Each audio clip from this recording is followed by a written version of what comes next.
Assalamualaikum warahmatullahi wabarakatuh. Welcome to our video. Pada kesempatan kali ini, kami akan mempersembahkan salah satu materi di bab tentang litosfer, yaitu pembentukan tanah, persebaran jenis tanah, pemanfaatan, dan konservasi tanah. Sebelum kita lanjut, ada baiknya kita kenalan dulu nih. Perkenalkan, kami dari kelompok 1. Nama saya Putri Wahyuningsih. Nama saya Sharon Zulaika Zukrufa. Saya Zahra Audia Latifah. Nama saya Violeta Putri Gustin. Nama saya Christopher Putra Maharani. Nama saya Dimas Nurdwi Saputra. Saya Aurin Putri Gesya. Nama saya Nabila Numa Salsabila. Sebelum kita mulai videonya, jangan lupa di like, komen, dan di share ya. Pembentukan tanah, persebaran jenis tanah, pemanfaatan, dan konservasi tanah. Yang pertama ada pembentukan tanah dan persebaran tanah. Tanah adalah lapisan bumi paling atas yang terdiri dari bahan padat, cair, gas, mikroorganisme yang secara bersama-sama merupakan tempat tumbuhnya tanaman. Tanah berasal dari bebatuan yang mengalami pelapukan yang disebabkan oleh suhu, air, dan juga organisme. Komponen-komponen tanah setiap tempat itu berbeda, tergantung pada jenis tanah, lapisan tanah, pengaruh cuaca, iklim, dan campur tangan manusia. Perbandingan komponen tanah yang baik adalah 45%-nya adalah mineral, 5%-nya bahan organik, 25% air, dan 25%-nya adalah udara. Pembentukan tanah. Tanah berasal dari pelapukan batuan dan sisa-sisa bahan organik. Pelapukan ini berlangsung dalam waktu yang sangat lama. Akibat pelapukan, batuan yang bersifat keras berubah menjadi lebih lunak, kemudian menjadi butiran-butiran halus yang disebut regolit. Berikut ini adalah faktor-faktor pembentuk tanah. 1. Iklim. 2. Aktivitas organisme yang hidup di dalam tanah. 3. Bahan induk batuan yang mengalami pelapukan. 4. Topografi suatu daerah. 5. Durasi waktu pelapukan. Proses pembentukan tanah berlangsung dengan 3 tahapan, yaitu mengubah bahan mentah menjadi bahan induk tanah, mengubah bahan induk tanah menjadi bahan penyusun tanah, menata bahan penyusun tanah menjadi tubuh tanah. Karakteristik tanah.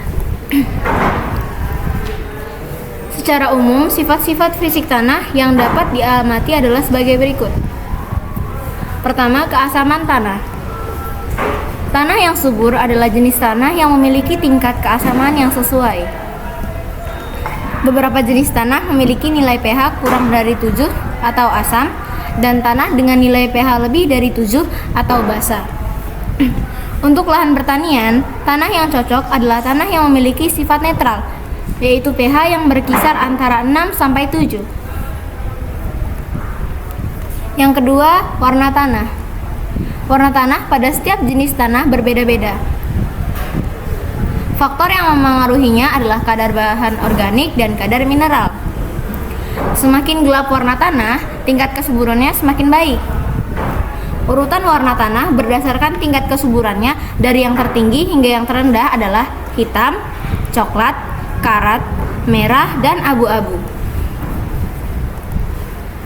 Yang ketiga, tekstur tanah. Tekstur tanah adalah ukuran partikel-partikel tanah, yaitu pasir, debu, dan liat. Tanah yang bertekstur lempung, liat, bersifat lengket, dan menyerap air banyak sehingga sulit untuk diolah. Tanah bertekstur sedang adalah tanah yang mempunyai perbandingan pasir, debu, dan lempung hampir seimbang yang sangat cocok untuk pertanian. 4. Struktur tanah. Struktur tanah adalah ikatan butiran-butiran pasir, debu, dan liat, sehingga membentuk suatu gumpalan seperti berbutir, granular, kubus, lempeng, remah, dan prisma. Departemen Pertanian Amerika Serikat (USDA) tahun 1938 mengklasifikasikan tekstur tanah menurut ukurannya yang dapat dilihat dari piramida struktur tanah. Berikut adalah gambar piramida struktur tanah. Dan yang kelima, permeabilitas tanah. Permeabilitas tanah adalah kemampuan tanah dalam menyerap air. Tanah pasir memiliki pori-pori yang lebih kasar daripada tanah liat, sehingga sulit untuk menahan air. Akibatnya, tanaman menjadi kekeringan. Yang keenam, konsistensi. Konsistensi tanah sangat berpengaruh terhadap teknis pengolahan tanah. Pada kondisi basah, tanah dapat dibedakan menjadi tanah gembur dan tanah teguh. Dalam keadaan kering, tanah dapat dibedakan menjadi tanah lunak dan tanah keras. Struktur lapisan tanah.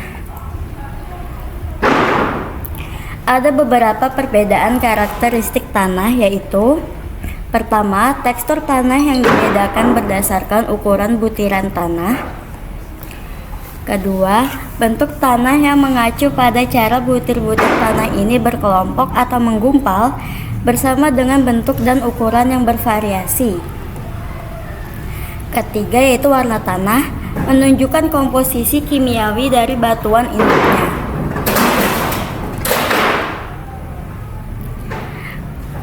Keempat, percepatan air untuk meresap ke dalam tanah melalui pori-pori tanah atau permeabilitas tanah. Kelima, jumlah ruang kosong yang dimiliki tanah. Ruang kosong ini bisa disebut juga pori-pori tanah atau porositas tanah. Struktur lapisan tanah. Yang pertama ada horizon O atau organik. Lapisan tanah ini paling atas yang berasal dari berbagai sisa material organik. Horizon O mengandung bahan organik lebih dari 20%. Yang kedua ada horizon A yang terdiri dari material organik berwarna gelap yang disebut humus atau bunga tanah. Humus atau yang disebut bunga tanah berasal dari sisa atau jasad material organik yang telah busuk. Terdiri dari mineral organik yang tercampur dengan butiran mineral karena aktivitas organisme. Yang ketiga, horizon E atau eluvial. Lapisan tanah yang berwarna lebih terang akibat pencucian intensif oleh air. Lapisan ini didominasi oleh mineral resisten lain seperti kuarsa yang berwarna gelap. Keempat, horizon B atau iluvasi. Lapisan ini lapisan material hasil dari pencucian di horizon eluvial yang terkumpul. Horizon ini kaya akan mineral tetapi memiliki sedikit materi organik. Yang kelima ada horizon C. Lapisan tanah terbawah yang terdiri atas batuan induk yang mulai menunjukkan tanda-tanda pelapukan berupa sedimen yang belum memadat sehingga akar tidak dapat menembus. Terdapat sangat sedikit bahan organik. Keenam, horizon R. Tempat batuan induk yang belum mengalami pelapukan berada. Jenis-jenis tanah. Yang pertama ada tanah vulkanis. Tanah vulkanis adalah tanah hasil pelapukan bahan padat dan bahan cair yang dikeluarkan oleh gunung berapi. Tanah ini sangat subur karena mengandung unsur hara dan mineral yang dibutuhkan oleh tanaman. Tanah jenis ini terdapat di Jawa, Sumatera, Bali, dan juga Lombok. Tanah ini digunakan di daerah perkebunan dan pertanian. Selanjutnya adalah jenis-jenis tanah vulkanis. Yang pertama ada tanah regosol dan juga tanah andosol. Yang kedua ada tanah aluvial. Tanah aluvial berasal dari endapan lumpur yang dibawa aliran sungai. Tanah ini pada umumnya subur. Tanah aluvial terdapat di sepanjang daerah aliran sungai di seluruh wilayah Indonesia. Yang ketiga ada tanah gambut. Tanah gambut berwarna hitam dan memiliki kandungan air serta bahan organik yang tinggi. Tanah ini memiliki tingkat keasaman yang tinggi dan miskin akan unsur hara. Pada umumnya tanah ini kurang subur. Tanah ini tersebar di Pulau Kalimantan, Sumatera Selatan, Riau, Jambi, dan Papua bagian selatan. Tanah ini digunakan untuk persawahan dan perkebunan karet dan kelapa. Yang keempat, ada tanah posolik merah kuning. Tanah posolik merah kuning terbentuk dari batuan kuarsa. Jenis ini banyak ditemukan di Sumatera, Jawa Barat, Kalimantan, Sulawesi, Maluku, dan Papua. Tanah ini berwarna merah sampai kuning dan bersifat asam. Kandungan bahan organik dan unsur haranya rendah. Tanah ini digunakan untuk perkebunan karet, pinus, dan akasia. Yang kelima, ada tanah kapur. Tanah kapur adalah jenis tanah hasil pelapukan dari batuan kuarsa. Terdapat di daerah-daerah pergunungan kapur seperti Pegunungan Kidul. Berwarna hitam dan miskin unsur hara sehingga kurang subur. Tanah ini digunakan untuk perkebunan jati dan palawija. Yang keenam, ada tanah litosol. Tanah litosol adalah jenis tanah berbatu dengan lapisan tanah yang tidak begitu tebal. Berasal dari batuan keras yang belum mengalami pelapukan secara sempurna sehingga unsur haranya sangat rendah. Tanah ini banyak ditemukan di lereng gunung dan pegunungan seluruh Indonesia. Yang ketujuh, ada tanah latosol. Tanah ini terbentuk dari batuan api yang mengalami proses pelapukan. Terdapat di Sumatera Utara, Sumatera Barat, Lampung, Jawa Barat, dan Jawa Tengah. Bersifat asam dan memiliki kandungan bahan organik yang rendah hingga sedang. Nah, tanah ini tuh cocok untuk hutan tropis. Yang kedelapan, ada tanah potsol. Tanah ini terbentuk karena pengaruh suhu rendah dengan curah hujan tinggi. Banyak terdapat di Sumatera Utara, Sumatera Barat, Kalimantan Tengah, dan Papua. Tanah ini mengandung unsur hara yang miskin, tidak subur, dan sulit untuk ditanami. Tanah ini digunakan untuk tanaman sawit dan jambu mente. Yang kesembilan, ada tanah mergel. Tanah ini merupakan campuran tanah liat, kapur, dan pasir. Tanah ini juga tersebar di Kediri dan Madiun, Jawa Timur, dan Nusa Tenggara. Merupakan tanah yang subur dan cocok untuk tanaman jati. Yang ke-10, ada tanah laterit. Tanah laterit merupakan hasil pencucian karena pengaruh suhu rendah dan curah hujan tinggi. Tanah ini merupakan tanah yang tidak subur. Tanah ini terdapat di Jawa Timur, Jawa Barat, dan Kalimantan Barat. Tanah ini cocok untuk kelapa dan jambu mente. Yang ke-11, ada tanah humus. Tanah humus terbentuk dari pelapukan tumbuhan. Tanah ini merupakan tanah yang sangat subur. Tanah ini dapat ditemukan di bawah batuan dan tumbuhan yang lebat. Dan tanah ini berwarna hitam. Pemanfaatan tanah dan konservasi tanah. Pemanfaatan tanah. Tanah merupakan tempat tumbuhnya berbagai jenis tanaman.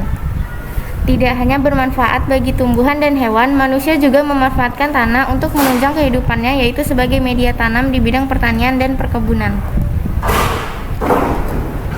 Manfaat tanah bagi makhluk hidup antara lain sebagai berikut. Tanah untuk lahan pertanian, tanah untuk bahan baku karya seni, bahan baku produksi, dan peralatan rumah tangga. Tanah sebagai habitat hewan yang hidup di dalam tanah. Tanah sebagai tempat sumber air. Perubahan tanah. Faktor perubahan tanah.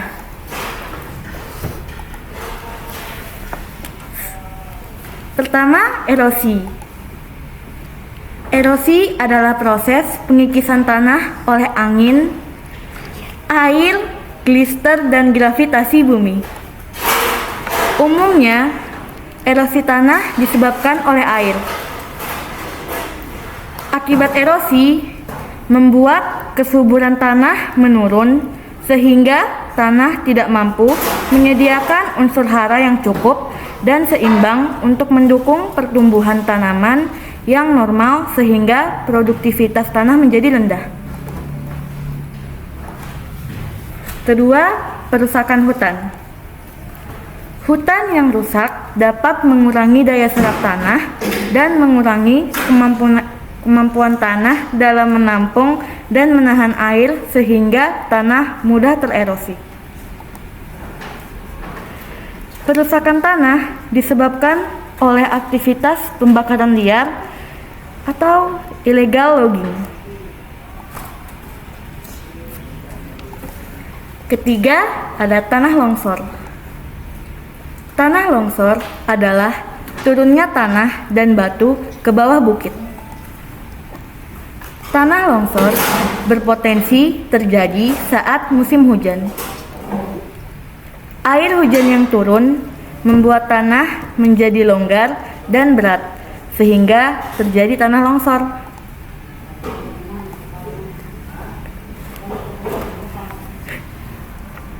Keempat, ada air hujan. Air hujan merupakan faktor utama terjadinya kerusakan tanah melalui proses perubahan kimiawi.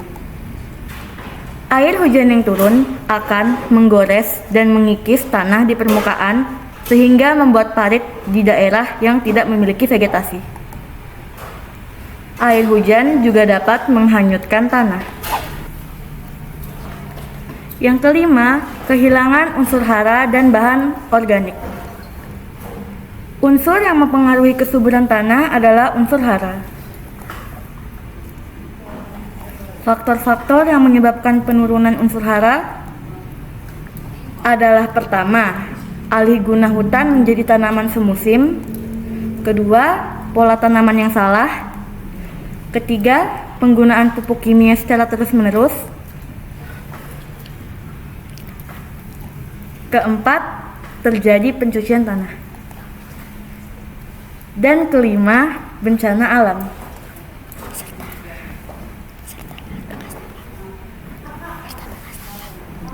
Serta bekas tambang.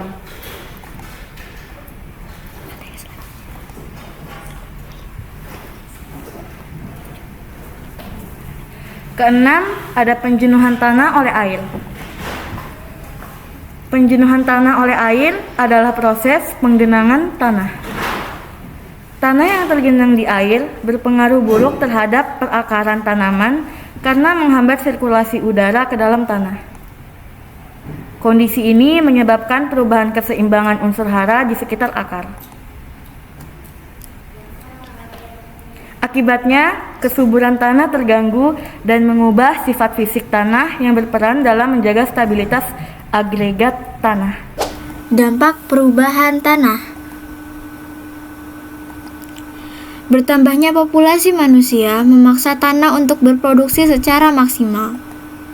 Akibatnya, tanah sebagai sumber daya alam yang tidak dapat diperbarui mengalami kerusakan dan memberikan dampak terhadap kehidupan manusia. Dampak tersebut antara lain sebagai berikut. 1. Daerah atau wilayah tempat tinggal manusia semakin berkurang. Kedua, pendapatan petani berkurang karena penurunan produktivitas tanah. Ketiga, berkurangnya lahan untuk bercocok tanam karena banyak tanah yang menjadi lahan kritis. Keempat, banyaknya bencana seperti banjir dan tanah longsor karena laju infiltrasi dan kemampuan tanah menahan air berkurang. Upaya konservasi tanah. Pemanfaatan tanah yang berlebihan dan kurang tepat mengakibatkan kerusakan tanah. Salah satu upaya penanggulangan kerusakan tanah dapat dilakukan dengan sistem konservasi tanah. Konservasi tanah adalah upaya memelihara dan melindungi tanah yang bertujuan mengurangi dan memberi solusi masalah kerusakan tanah. Upaya konservasi tanah sama dengan memanfaatkan tanah sesuai daya guna kemampuannya. Upaya konservasi tanah dilakukan dengan cara sebagai berikut, yaitu yang pertama, mengurangi besar energi perusak. Yang kedua, meningkatkan ketahanan agregat tanah terhadap siraman air hujan dan kikisan dari aliran permukaan. Yang ketiga, memperbaiki perlindungan tanah. Yang selanjutnya, Program konservasi tanah secara umum adalah sebagai berikut, yaitu yang pertama, di bagian hulu mempertahankan kelestarian hutan untuk mencegah terjadinya erosi. Yang kedua, di bagian hilir mengendalikan banjir, mengelola pendapatan sungai, dan mengawasi pembangunan pemukiman. Jenis upaya konservasi tanah. Yang pertama ada metode vegetatif. Metode vegetatif adalah metode pengawetan tanah dengan cara menanam vegetasi pada lahan yang dilestarikan.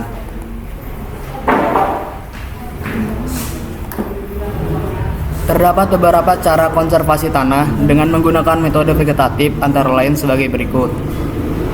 Yang pertama, reboisasi. Kedua, counter strip cropping atau bercocok tanam dengan beberapa jenis tanaman semusim dengan strip-strip berselang-seling menurut garis kontur. Yang ketiga, ada counter rotation atau penanaman jenis tanaman secara bergantian dalam satu lahan.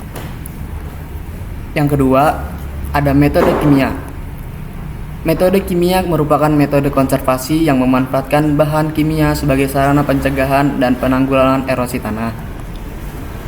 Pemberian bahan kimia bertujuan untuk membuat struktur tanah solid agar strukturnya dapat diperbaiki dan tanah akan mengalami resistensi terhadap erosi. Yang ketiga, ada metode mekanik.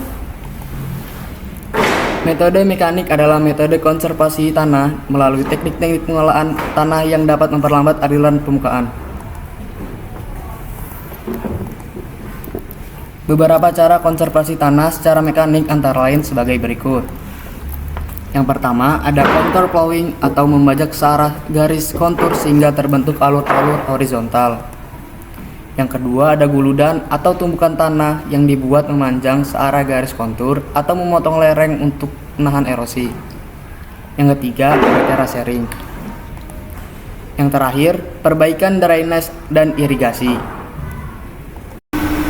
Itulah pembahasan kita tentang pembentukan tanah, persebaran jenis tanah, pemanfaat, dan konservasi tanah. Sekian, terima kasih. Bila ada salah, mohon maaf. Wassalamualaikum warahmatullahi wabarakatuh.